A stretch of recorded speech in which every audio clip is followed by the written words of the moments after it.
국제금융 포럼에서 이번에 대부분 이제 기술이 금융에 어떤 영향을 미치느냐 하는 부분 이야기를 많이 해주셨는데, 그 못지않게 금융의 도전 과제가 사실은 두 가지 있습니다. 하나가 기술이고 두 번째가 인구 구조입니다. 인구 구조 변화이고 그게 고령화로 이제 대변되는데, 인구 구조는 결국 이제 고령화뿐만 아니라 젊은 사람과 나이 든 사람과의 비율 뭐 이런 부분까지 이제 전체 보아야 하는데, 이 고령화 부분 그리고 이 고령화가 이 급속하게 다가오는데 금융시장에서 어떤 상품과 혹은 어떤 역할을 해야 하는가 하는 부분이 되게 중요합니다.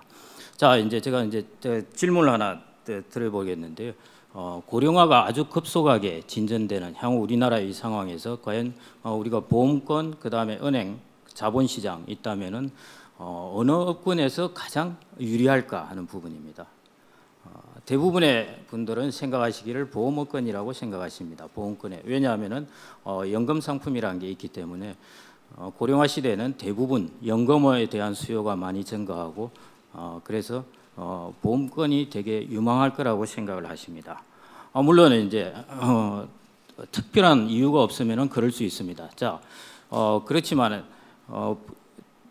자, 한번 보시면은 이제 보험업권은 연금 향후 나이에 대한 불확실성이 있으면은 잘못하면 큰 리스크를 떠안을 수 있습니다. 예를 들어 고령자 숫자가 적으면은 괜찮은데 이렇게 엄청나게 증가하는 고령자 숫자에 대해서 종신연금을 가지고 있다가 사람의 수명이 생각보다 점프하듯이 길어지면은 큰 리스크를 가질 수 있습니다. 그렇다고 이 리스크를 다른 데 떠안을 방법도 없습니다. 그래서 이제 외국 같은 경우에서 이제 장수채권을 좀 발행해 달라. 그래서 국가가 이 리스크를 좀 떠안아 달라 이렇게 합니다만은 그게 잘 안 되고 있습니다. 우리나라 같은 경우에도 장수채권 이야기가 있습니다만은 이미 국가는 사실은 장수채권을 발행하고 있는 거나 마찬가지입니다. 예를 들어 국민연금이라든지 공무원연금 같은 공적연금 같은 경우는 수명이 길어질수록 국가는 더 많은 것을 지급해야 되기 때문에 실질적으로 장수채권을 발행하는 셈입니다. 그리고 주택연금 같은 경우도 우리나라는 국가가 담당을 하고 있기 때문에 이것도 장수채권을 발행하는 셈입니다. 그래서 국가는 지금 많은 부분을 사실은 떠안고 있기 때문에 민간 부분에 이런 리스크를 과연 떠안아 줄 수 있을까 하는 부분에 퀘스천이 있습니다. 그리고 그러다 보니까 민간은 예를 들어 보험사 같은 경우는 이 리스크를 스스로 해지를 해야 됩니다. 근데 연금 상품에 대한 좋은 해지가 생명보험이죠. 그거는 두 개가 좋은 해지가 되는데 인구 비율이 절대적으로 달라집니다. 예를 들어 고령자 숫자는 아주 많아지는데 젊은이의 숫자는 적어지기 때문에 스스로 자연적으로 해지되는 비율이 또 어긋나게 됩니다. 그렇다면 보험사는 결국 어떤 선택을 할 수밖에 없냐면은 그 불확실성을 가입자에게 전가를 해야 되는 것이고, 가입자에게 전가를 한다는 것은 보험료가 비싸지는 걸 뜻합니다.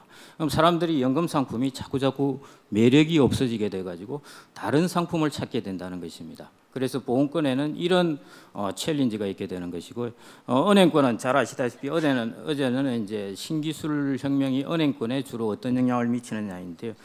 고령화 쪽도 마찬가지입니다. 은행이 가지고 있는 자체 상품으로는 예금입니다. 아시다시피 예금인데 예금은 1년짜리 상품이 주되게 주류를 차지하고 있는데 1년짜리 상품으로서 고령화라는 것은 우리가 훨씬 긴 기간 동안에 자산을 운용한다는 것인데 전혀 적합하지가 않습니다. 그래서 사실은 아주 고령화 시대에 와서는 은행의 예금이라는 상품은 점차 경쟁력을 상실하게 되는 그런 쪽입니다. 그래서 이제 은행권도 사실은 고령화에 보면은 챌린지에서 그렇게 유리한 입장이 못 되는 것이고, 자 이제 자본시장 쪽인데 자본시장은 어떻습니까? 자본시장의 상품이라는 것은 대부분 투자 상품이기 때문에 투자 기간이 길수록 좋습니다.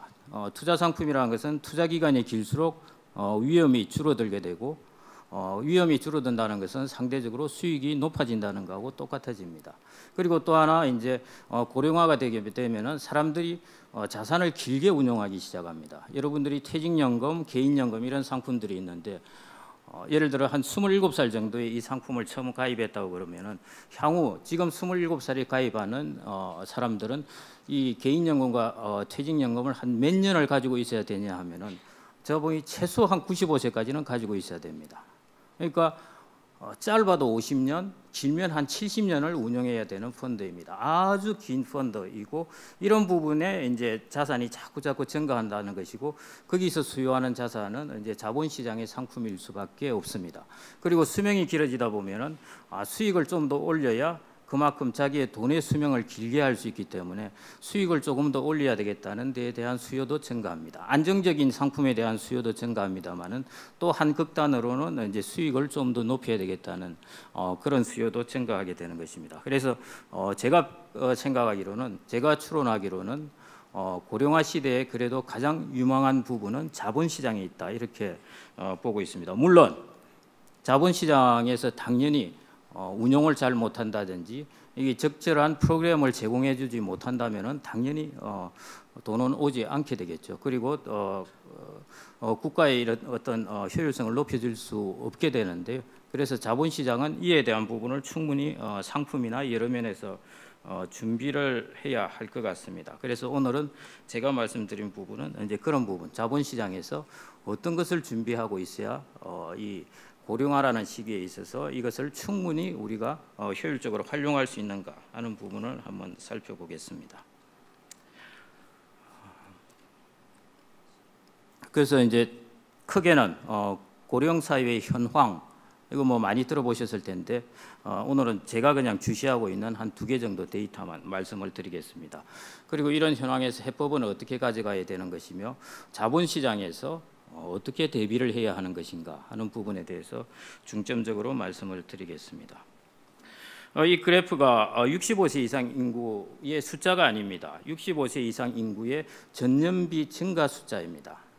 자본시장에서는 이런 걸 주로 모멘텀이라고 이름하는데요. 그러니까 전기에 비해서 증가하는 그러니까 일종의 속도 개념인데 저 모멘텀이 2017년 정도 하면은 저기 아직은 크게 증가하지 않을 때입니다. 매년 65세 이상 인구가 한 30만 명이 증가하는 이런 쪽입니다만은 지금부터 20년 동안 급속하게 증가합니다. 모멘텀이 아주 강해진다는 뜻입니다.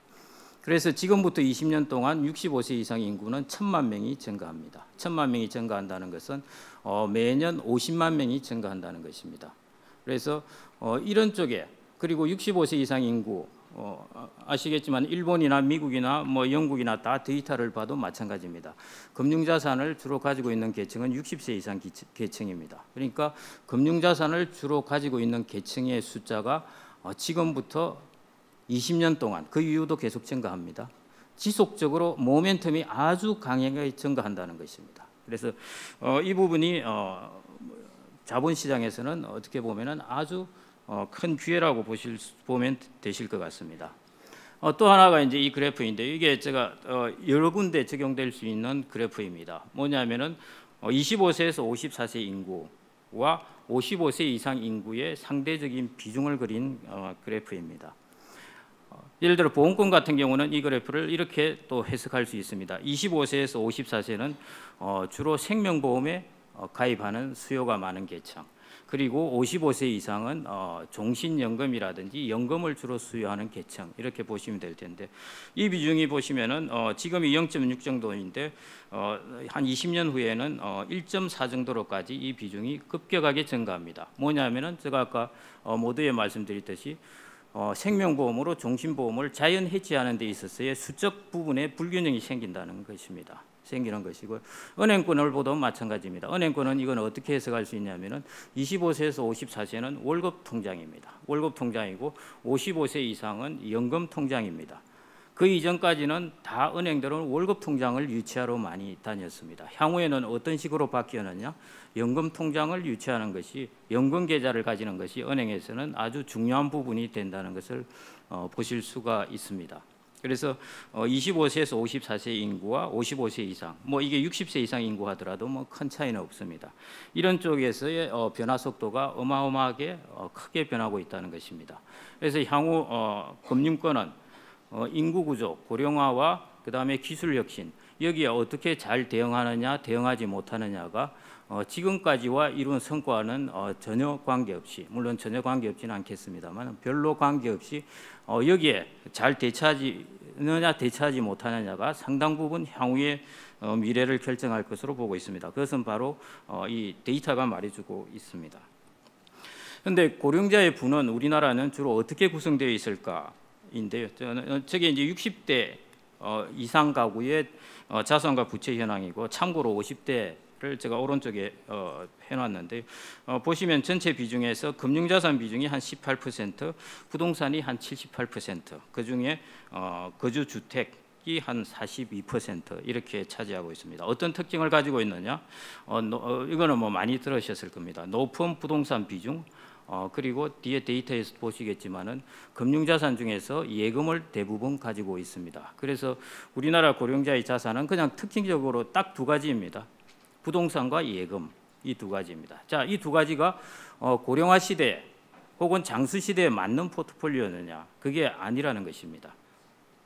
그래서 이런 부분을 자꾸 포트폴리오를 변화시켜 나가는 것, 그것이 금융시장과 자본시장에서 해줘야 될 역할이라고 보아집니다.